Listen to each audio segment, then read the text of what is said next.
επόμενη δισκογραφική δουλειά θα με συνοδεύσει ο Δημήτρης ο Κουγιουμτζίδης, ίσως να μην το ξέρει και ο ίδιος, και ελπίζω όπως πάντα να γράψω τραγούδια που θα σας ευχαριστήσω. Αυτή τη φορά θα έχω και την περιοχή Κάρς, η οποία είναι γενετηρά μου.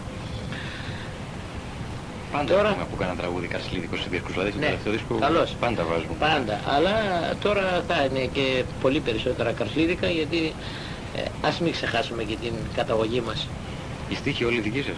Οι στίχοι πάντα δικοί μου, το έχουμε πει και σε άλλες εκπομπές. Ναι, το επαναλάβουμε, δεν είναι. 2-3 τραγούδια από όλη τη δισκογραφική δουλειά μου σώζονται από τον πόντο. Μπορώ να τα απαριθμίσω, είναι τη Δεσποινή στα πρώτα, η Μεραμεροθύμησα και έναν Άστρεν εξέβαινο πρώτο στίχος. Τα επόμενα του τραγουδιού είναι δικά μου και ό,τι έχω τραγουδήσει μέχρι σήμερα είναι όλα δικά μου. Μάλιστα. Τώρα ας... λίγο, δεν ξέρω αν θα θέλετε να τελειώσετε ένα ποντιακό τραγούδι. Και γενικά όλα τα τραγούδια δεν μπορούμε να ξεχωρίσουμε το στίχο από τη μουσική. Δηλαδή ένα τραγούδι λέγεται καλό ή τουλάχιστον έβυχο ή και παραδοσιακό, οπωσδήποτε για να το χαρακτηρίσουμε πρέπει να έχει παραδοσιακό στίχο και παραδοσιακή μουσική. Δηλαδή πιστεύω ότι δεν μπορεί να είναι εξοικωμένο ο στίχος από τη μουσική. Δεν μπορεί να έχουμε δηλαδή παραδοσιακή μουσική και στίχο. Τώρα το παραδοσιακό είναι μια λέξη επικίνδυνη, γιατί δεν μπορούμε πλέον να ξεκαθαρίσουμε τι σημαίνει παράδοση και τι δεν σημαίνει. Γιατί ένας στίχος που γράφεται τώρα είναι σίγουρα νεοποντιακός, όπως γράφεται τώρα. Εγώ διαφωνώ με την περίπτωση, διότι ο λαϊκός ποιητής πάντα γράφει.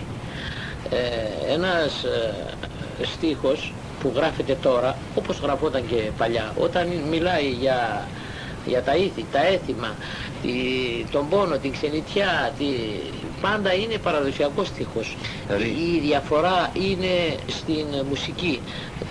Όταν θα πάρουμε μια ξένη προς την μουσική, ποντιακή παράδοση μουσική, είτε τουρκική λέγεται αυτή, είτε βουλγάρικη λέγεται, είτε σλάβικη, για μένα δεν είναι παραδοσιακό το τραγούδι, διότι ένα τραγούδι αποτελείται από την μουσική και από το στίχο. Είναι η ίδια αξία και στα δύο. Ναι, εγώ είμαι εναντίον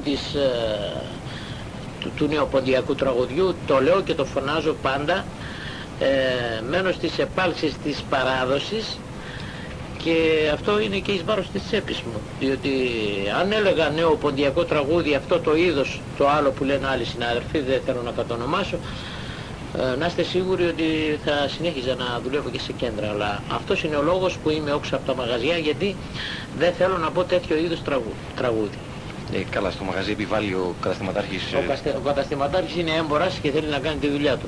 Από εκεί και ύστερα δεν μπορώ εγώ να εμφανίζομαι, να τραγουδάω και να μου λέει ο πελάτης βάλει μου τσάμπουρο χτισμέτζα ή καραλάζο. Δεν είναι δυνατόν να δεχτώ αυτό το είδος των τραγουδιών. Αλήθεια, στον πόντο είχαμε καθόλου... Μπορεί να απαντήσει και ο Δημήτρης αν θέλει, τσιφτετέλεια? Όχι, τσιφτετέλη ποντιακό δεν υπάρχει. Υπήρχε ο Καρσουλαμάς, το αντικριστό που λέμε, που κατ' επέκταση το χορεύαν και οι πόντιοι. Αλλά τσιφτετέλη ποντιακό δεν υπήρχε. Δεν υπήρχε έτσι. Καλά, αντικριστός χώρος... Αντικριστός χώρος που έχουμε και εδώ και στην Ελλάδα. Αντικριστό χώρος στον πόντο κανονικά δεν μπορεί να υπάρχει αντικριστός χώρος. Ας πούμε μπορούμε να χαρακτηρίσουμε το κικιουρτσίας που λένε, το τάσ. Ο οποίος χορεύεται από ένα άτομα, από δύο άτομα και χορεύουν αντίκριο ένας από τον άλλο, γι' αυτό λέγεται και αντικριστός. Ωραία. Αλλά τσιφτετέλη, ποντιακό τσιφτετέλη δεν υπήρχε. Δεν υπήρχε. Αυτό είναι άλλων φυλών τραγούδια και άλλων φυλών σκοπούς. Γιατί ήθελα να βγάλω ξεστικά από τον Χρήστο, ήθελα να βγάλω τη συνταγή για ένα παραδοσιακό τραγούδι. Γι' αυτό σας έκανα αυτή την ερώτηση, για να ξεκαθαρίσουμε και μερικά πράγματα.